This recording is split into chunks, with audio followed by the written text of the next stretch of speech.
stories this evening, sponsored by Courts, bringing value home. Stabroek News to cease operations in mid-March after close to 40 years in existence. MOHAMEDS seek urgent stay of extradition.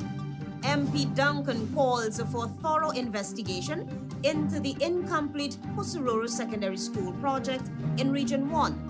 Sir RONALD Saunders inducted as the University of Guyana's 11th Chancellor. And in sport, L.F.S. BURNHAM Memorial Cycle Road Race set for this Sunday. HGP Nightly News begins now.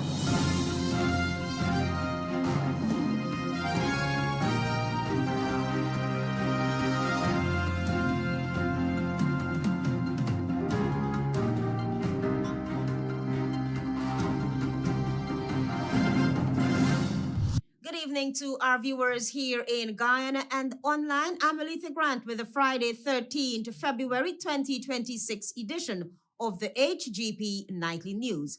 We will tell you this evening that the end of an era is near, as Stabroek News announced an end to the publication in mid-March. The company broke the news on Friday through its online publication. Marvin Cato reports.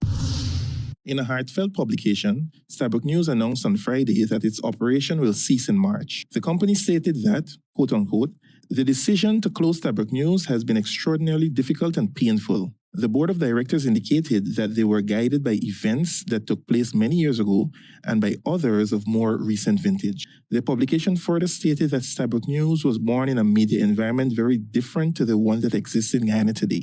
In the mid-1980s, there was only one daily newspaper, the state-owned Chronicle. There were only state-owned radio stations, and local TV coverage was in its infancy.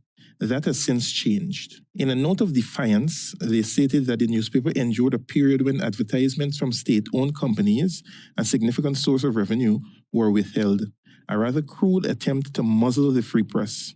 They indicated that in the past year, the state-run Department of Public Information has accrued a debt to this newspaper in excess of $80 million in unpaid advertisements. The debt persists despite repeated private and public entreaties to clear it.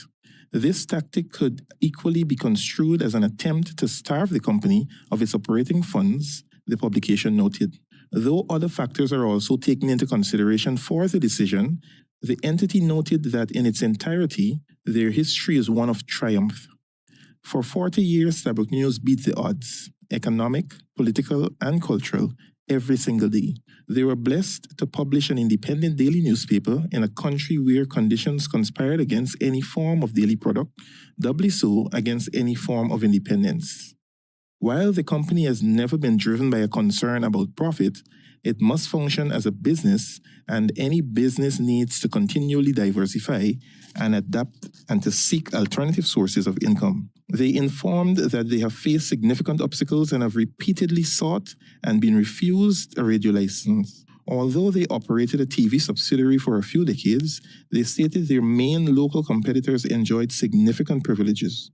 The playing field was not level, they noted, and the anticipated progression from newspaper to multimedia broadcaster has been impossible. Marvin Cato reporting for HGP Nightly News. Embattled opposition leader Azruddin Mohammed and his father Nizar Mohammed have formally moved to the Court of Appeal, seeking an urgent stay of the ongoing extradition proceedings against them. Here's that story. In a notice of motion filed before the Court of Appeal, embattled opposition leader Azruddin Mohammed and his father Nizar Mohammed are asking the appellate court to immediately halt the committal hearings before Magistrate Judy Latchman, pending the determination of their substantive appeal. The appeal challenges the legality of the authority to proceed issued by the Minister of Home Affairs, arguing that the decision was tainted by bias and therefore unlawful. They contend that the Minister and the Attorney General were politically conflicted and that the extradition process is fundamentally flawed. The applicants are also asking the Court of Appeal to fast-track the hearing, warning that if the committal proceedings continue, they could be committed to custody before their appeal is heard, rendering the appeal meaningless. Earlier this month, the High Court dismissed their constitutional challenge and ordered costs against them. The matter now shifts to the Court of Appeal, where the battle over the legality of the extradition process is set to intensify. Azruddin Mohammed and his father were indicted in the United States on an 11-count indictment.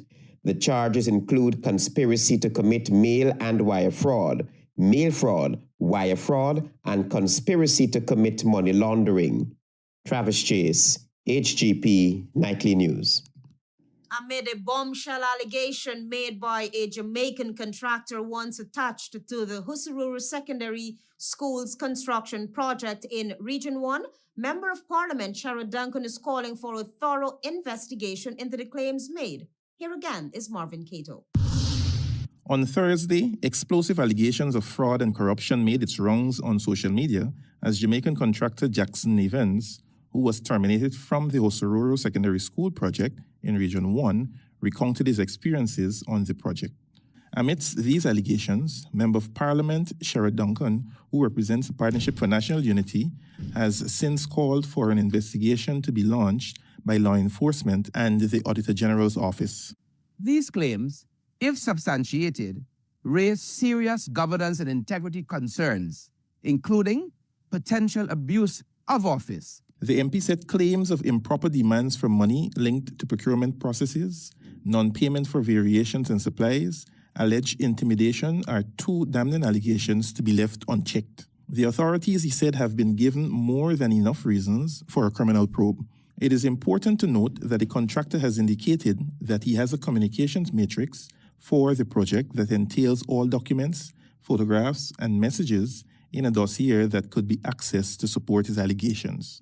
They must be addressed through an independent, properly constituted investigation that secures evidence promptly, protects due process, and ensures that no party is intimidated into silence or coerced into compliance. Duncan said these allegations amplified long lingering questions he previously raised on his visit to the project site earlier this year. The contract for the project was awarded in July 2023 at a cost of $2.6 billion with an original duration of 8 months for completion. The MP said 2 years on critical works are still to be completed, including dormitories, teachers' accommodation, internal works, and full site readiness. In the public interest, I restate my call for the Auditor General to conduct a forensic examination of this project. Duncan also implored the Ministry of Education, for transparency purposes, to provide, through documented disclosures and contract sums, variations, payments, reasons for delay, and an updated copy of the project completion timetable to facilitate this probe. Meanwhile, after reviewing the project, contractors were given a strict deadline to have the facility completed by January 24, 2026. Marvin Cato reporting for HGP Nightly News. Speaker of the National Assembly Manzoor Nadir is reportedly still uncertain about how to proceed with a formal complaint filed against Minister within the Office of the Prime Minister Kwame McCoy, describing the allegations as hearsay, despite claims that witnesses were present in the chamber. Travis Chase is on that story. An update on Speaker of the National Assembly Manzoor Nadir's handling of a formal complaint filed against Minister within the Office of the Prime Minister Kwame McCoy appears to be a bugbear. An update was provided by Opposition Chief Whip Tabitha Sarabo-Halley, who has lodged a written complaint detailing what she describes as serious acts of sexual misconduct and intimidation allegedly committed inside Parliament on February 3. Sarabo-Halley maintains that witnesses were present at the time of the alleged incidents and insists the matter cannot be dismissed as hearsay. His response to me was that he is not sure how to proceed. He is still figuring out how to proceed since it is a hearsay matter. This against the backdrop that the MP Tishana and MP Dion LaCruz both said that they were witnesses to the sexual harassment and also the threat. According to Sarabo-Halley's submission, the minister directed what she characterizes as a sexually inappropriate and deeply offensive remark towards the We Invest in Nationhood Member of Parliament. According to Sarabo Haley, the remarks directed at Tashana Femi Corlett amongst the sexual harassment of the most egregious nature within the parliamentary precincts.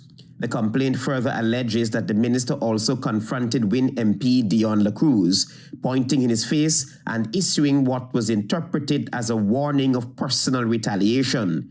The opposition chief whip also indicated that this is not the first time the minister has allegedly stepped out of line, recalling a previous incident of misconduct.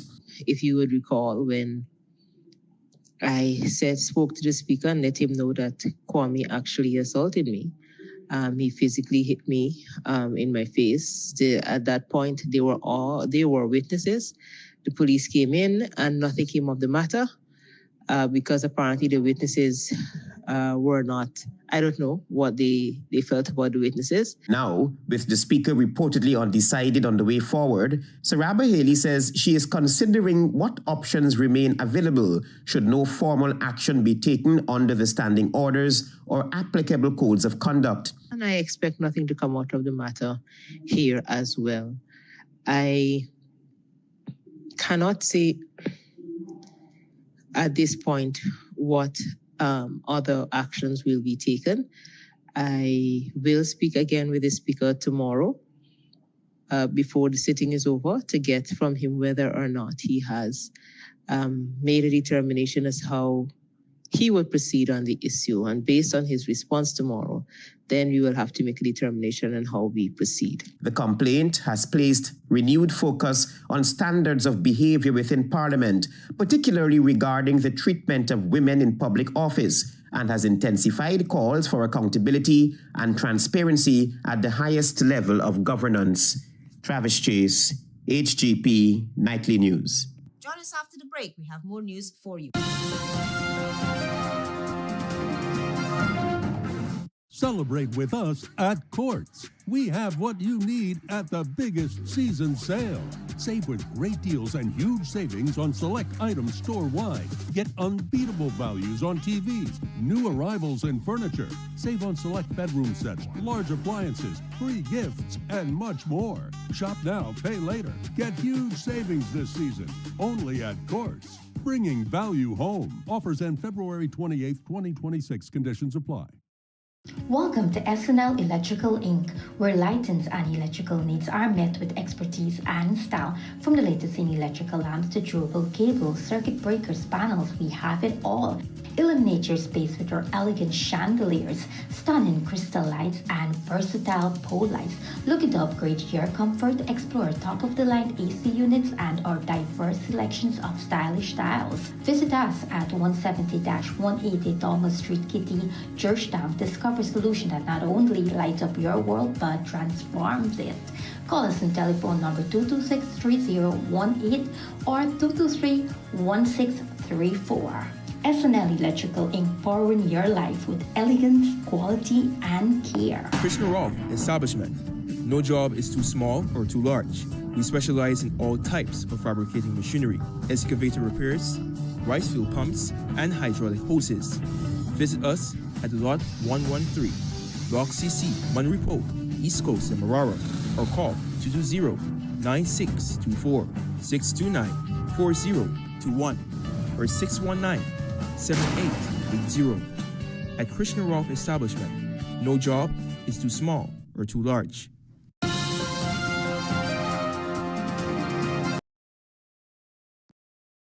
Back with the HGP Nightly News. With rapid developments in the business landscape, efficiency and customer service has become crucial. NewGen Software Technologies, a New Delhi-based company, is collaborating with stakeholders in the banking and other sectors to deploy AI-based solutions aimed at enhancing customer service efficiency and managing paper-based content. Antonio Days spoke with representatives from the tech company and has more. Customers demand instant onboarding, faster credit decisions, seamless policy changes, and proactive service, while regulators require traceability and simplified processes. NewGen, a New Delhi-based software technology company, is partnering with stakeholders in Guyana to implement AI-driven solutions to address these needs.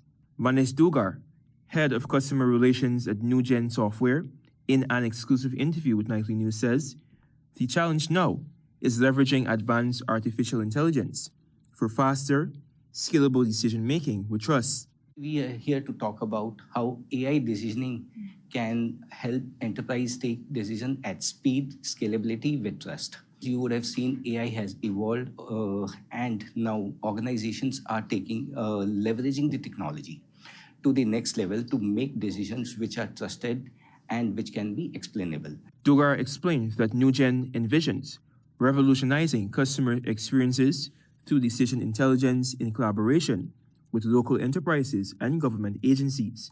Engagements with organizations such as the Ghana Bank and Trust Industry, GBTI, and Demerara Insurance explore practical ways to modernize lending, onboarding, and insurance operations without increasing risk.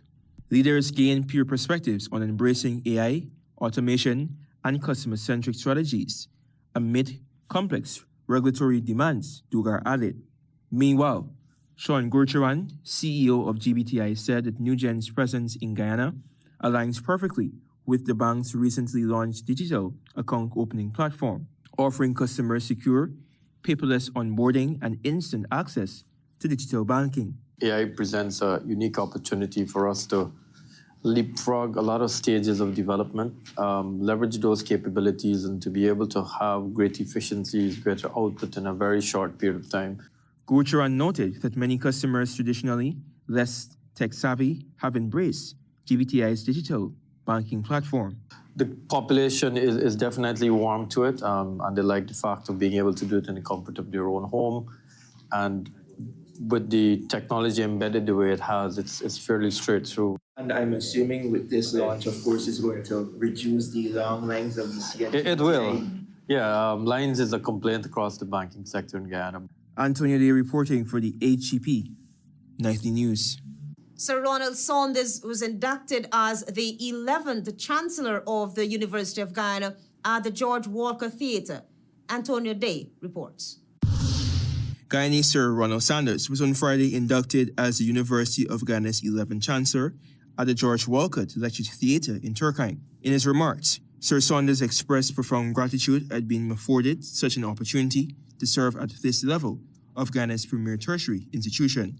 In accepting this office, I see my responsibility as helping to sustain the university's integrity, its relevance, and confidence in a time of rapid national change. Sir Saunders stressed the importance of academic excellence for the University of Ghana amid the nation's evolving economy. This perspective highlights the interconnection between education and economic progress, underscoring the role universities play in shaping the country's future. In today's world, knowledge is not an ornament of development. It is its engine. Capital is mobile. Technology is transferable. Natural resources are finite. But a skilled, adaptive, critically minded population is the only sustainable advantage that nations retain. Head of State Irfan Ali in his remarks stated that his administration is committed to supporting the university not only in producing individuals with bachelor's or master's degrees, but also in supporting graduates who are well equipped in the technical related fields. You must be able to have the technical expertise. So we would like to see our mechanical engineers also having a global certification in fabrication and welding, so they can actually pick up the tools and do the work. The office of Chancellor became vacant following the completion of the distinguished tenure of Professor John Edward Green. Sir Ronald Saunders was a former visiting fellow at the University of Oxford, holds a master's degree in international relations from the University of Sussex, and has been awarded an honorary doctorate of letters by the University of the West Indies and an honorary Doctor of Laws by the University of Guyana. He also served as Senior Research Fellow at the Institute of Commonwealth Studies, University of London, and as a Senior Fellow at Massey College in University of Toronto. He was a special committee member appointed by the Vice-Chancellor of the University of London on the future of the Commonwealth Institute and was an elected member of the Executive Board of UNESCO. Internationally, Sir Saunders is recognized as one of the Caribbean's most accomplished diplomats. Antonio Day reporting for the HGP Nightly News. The Ministry of Natural Resources, through the Local Content Secretariat, has launched a new digital local content registration portal designed to streamline the registration and certification process for suppliers and contractors operating in Guyana's oil and gas sector. Marvin Cato reports. The Ministry of Natural Resources has launched a new digital local content registration portal which introduces a centralized digital workflow aimed at significantly reducing overall application processing times, improving transparency, and enhancing the ease of doing business in Guyana. The new system enables online submission of applications, eliminating the need for manual paperwork and reducing administrative delays. It also strengthens internal review and approval processes by automating workflows and introducing timers based on application type. This ensures greater efficiency and consistency in how applications are processed. During the launch, Minister of Natural Resources Vikram Bharat said the portal will strengthen transparency and accountability in how applications are processed, reduces administrative bottlenecks, enhances internal oversight, and provides suppliers with the necessary clarity to plan and operate effectively within Guyana's local content framework. A key feature of the portal is enhanced transparency for applicants. Companies, on the other hand, can log in at any time to view their current application status, determine whether an application is under review, pending additional information, or approved. Operationally, the portal delivers efficiency gains for both the Secretariat and suppliers, reduced manual data entry, automated workflows, and improved reporting tools provide stronger oversight capabilities for the local content secretariat while allowing staff to focus more on substantive review and compliance rather than administrative tasks. For the private sector, the new portal offers a more predictable, transparent, and business-friendly process. Faster processing times and clearer timelines support compliance with local content requirements and further strengthen Guyana's investment environment. The Ministry of Natural Resources encourages all prospective and existing suppliers to utilize the new local content portal to benefit from its enhanced functionality and streamlined procedures. Marvin Cato reporting for HGP Nightly News. Stay tuned, we have more news for you. Planning a cleanup? We can help. CVon's Waste Management skip bins can be provided for home renovation projects, yard cleanup, or construction project. It's simple. Step 1, give us a call. Step 2, we put down the bin. Step 3, load it up with all of your junk. Step 4, we take it away. That's simple. Bins are also available in various sizes, so there is no job that is too big or too small. Call CVon's Waste Management today at 218-1455. These nice products, I cook with proper things. Peppies, you get it best and these things. Oh no, bless up. Okay. Pack up these things. Yellow, you put the things in the car. Loving you is easy cause you're beautiful. Do-da-do-da-do. I love you. And you, and you, and you, and you. I love all of you. Peppies, we put the pep back into your kitchen. And you. I love Peppies. Celebrate with us at Courts. We have what you need at the biggest season sale. Save with great deals and huge savings on select items store-wide. Get unbeatable values on TVs, new arrivals in furniture. Save on select bedroom sets, large appliances, free gifts, and much more. Shop now, pay later. Get huge savings this season, only at Courts. Bringing value home. Offers end February 28th, 2026. Conditions apply.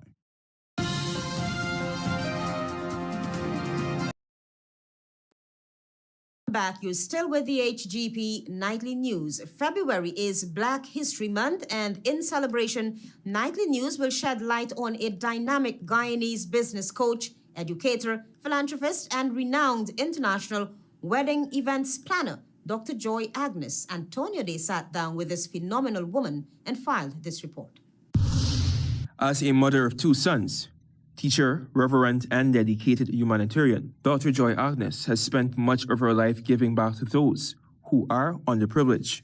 From being homeless to an exceptional and dynamic motivational leader, Dr. Agnes, during an exclusive interview with Nightly News, recounted her journey. When I left Ghana, I was teaching at East Penton's government school. So education is a background that I enjoy. I'm an educator. I'm getting into my mid and Broward colleges. I teach wedding and event planning and English to my Spanish-speaking students. In December 2022, she received one of the most prestigious awards a humanitarian can earn in the United States, the President's Lifetime Achievement Award from President Joseph Biden. Agnes was recognized for her impactful work through her organization, Angels Helping Hands Association, founded to assist citizens from her native Ghana as well as communities worldwide. The organization embodies her commitment to service. Her journey, however, was not without hardship. Dr. Agnes recalled a time when she was homeless and struggling to find food for herself and children. Seeking a better life for herself and her children, Dr. Agnes made the difficult decision to migrate to Canada, leaving behind everything familiar. The new journey brought its own set of challenges, but her strong-minded nature gave her confidence that turbulent times would eventually pass. Upon arriving in Canada, she worked for a period at the Guyana consulate. She subsequently moved to the United States of America, where she currently resides in Miami, Florida. However, feeling that her life had reached a standstill, Agnes knew she needed a change to continue making an impact and fulfilling her purpose. The motivational leader expressed that despite being fortunate to travel to countries worldwide, she remains deeply proud of her Guyanese heritage and is always passionate about contributing to the development and well-being of her people at home. She expressed dissatisfaction with her country's literacy rate. Some of them couldn't read, and I was upset by that. Some of them, their writing skills were off, and I'm looking at it because when I was a teacher, that was not acceptable.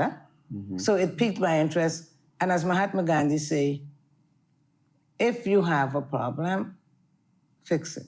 It was during these challenging moments that she found strength to persevere and become the woman and humanitarian she is today.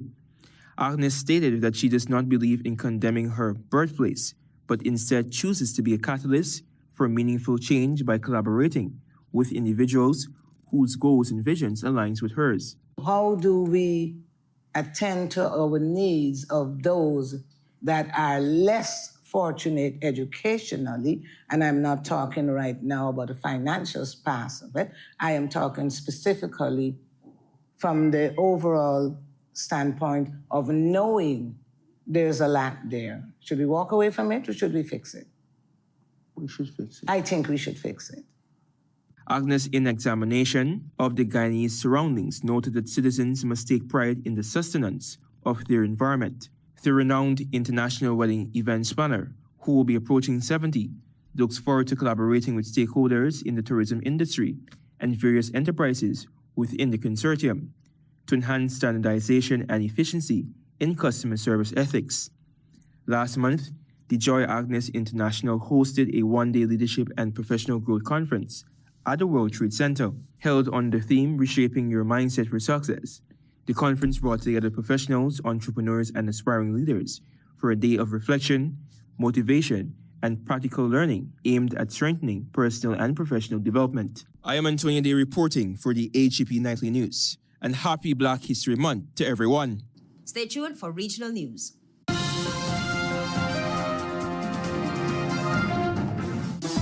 Fruitopia, Fruitopia, it's a drink that's hype. Citrus punch, fruit punch tastes nice. Guava, pineapple, that give me a vibe. We don't want nothing less compared to the rest. Fruitopia the best. Quench any thirst when it comes to the test. Perfect thing for my lunch. Flavors pack a punch. Fruitopia, Fruitopia, it's a drink that's hype. The citrus punch, fruit punch tastes nice. Fruitopia, the drink that rocks your lunchtime. Need to open a bank account? There's no time to make the drive to stand in line. Get ready. Opening an account with Republic On Board is easy from anywhere at any time, even while waiting for a food order. So you don't have to skip lunch. Republic On Board. Fast, easy, secure. Visit www.republiconboard.com to open your account today. Interest Interested in honoring or paying tribute to a loved one, or just making a loved one feel special? HGP TV offers you all that and more. Air your birthday greetings, death announcements, and wedding anniversaries on HGP TV today. HGP TV offers affordable prices, convenience, and great services. Call us on 220-3660 or email us at sales@hgptv.com.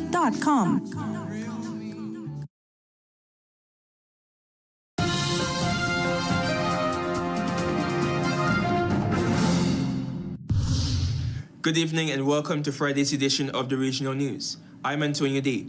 Here's what you need to know as we turn attention to news in Haiti. The recruitment of children by armed groups in Haiti tripled last year due to worsening poverty and violence, according to a UNICEF report. Gang violence has displaced 1.4 million people, over half of whom are children, leaving them vulnerable. UNICEF's Gita Narayan described the increase as devastating, noting that 30% to 50% of armed group members are children, some as young as 9. Gangs controlling 90% of Port-au-Prince rely on these children for various roles, including spying and guarding abductees.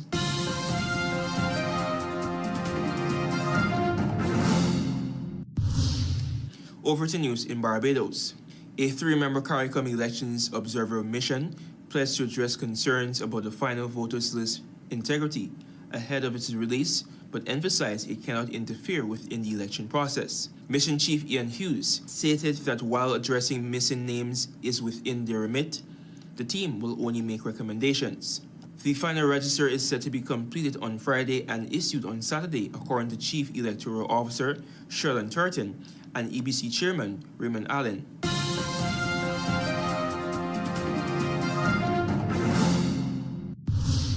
And finally, with international news.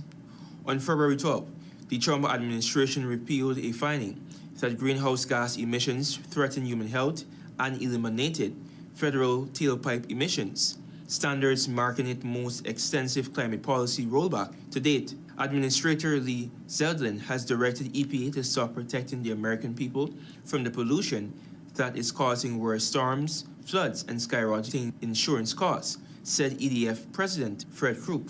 Continuing, this action will only lead to more of this pollution, and that will lead to higher costs and real harms for American families. Under former President Joe Biden, the EPA aimed to cut passenger vehicle fleet-wide tailpipe emissions by nearly 50% by 2032, compared with 2027 projected levels and forecasts between 35 and 56% of new vehicles sold between 2030 and 2032 would need to be electric. That has brought us to the end of Friday's edition of the Regional News. I'm Antonio Day. Do have a great weekend, and remember to be kind and loving to others. Goodbye for now.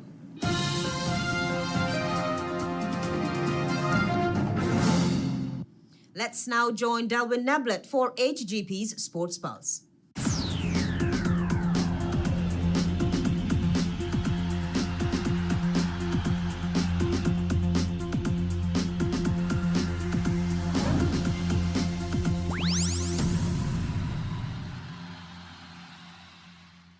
Good evening, Guyana. I'm Delwyn Neblett with your HGP TV Sports Pulse for today, Friday, February 13, 2026.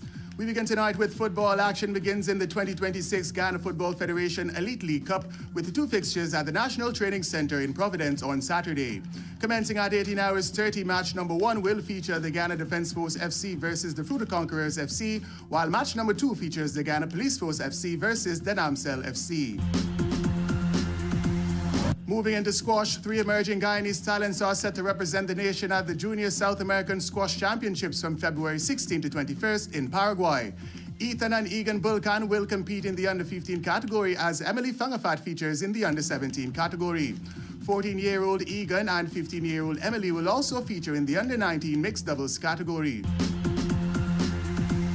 Moving into cricket, the Demerara Cricket Board have officially announced their under-16 squad to compete in the 2026 Ghana Cricket Board Inter-County Tournament from February 16 to 21st. Led by National Under-15 opener Lamar Seacharan with all-rounder Mackay Dowlin as vice-captain, the side also includes Ishan Haricharan, Nathan Bishop, Prosper Jacobus, Shazam Ali, Mikael Johnson, Jagdish Kalpu, Aaron Prasad, Ashton Collins, Somish Boyer, Shane Dua, Afra Scan, Krishna Mahes, and Aaron Narayan. 6 standby players have also been identified. Into cycling, the Lyndon Ferb Sampson Burnham Memorial Cycle Road Race is set for Sunday, February 15, 2026. Starting at JB Singh Road in the vicinity of the Ghana Defence Force in Georgetown, riders will head to Belfield on the east coast of Demerara before finishing at Liliendal. The race is expected to feature Guyana's top cyclists and will commence at 7 hours. Finally, in athletics, the Athletics Association of Guyana, in collaboration with the Christian Berg Wisma Secondary School Track Club and the Upper Demerara Track Club, will be hosting their second 2026 Carifta Games trials at the Bayrock National Stadium in Linden on Saturday. Commencing at 11 hours, admission is set at $300 for children and $500 for adults. That's it for this edition of the HGP TV Sports Pulse. I'm Delwyn Neblett, reminding you to stay in the game.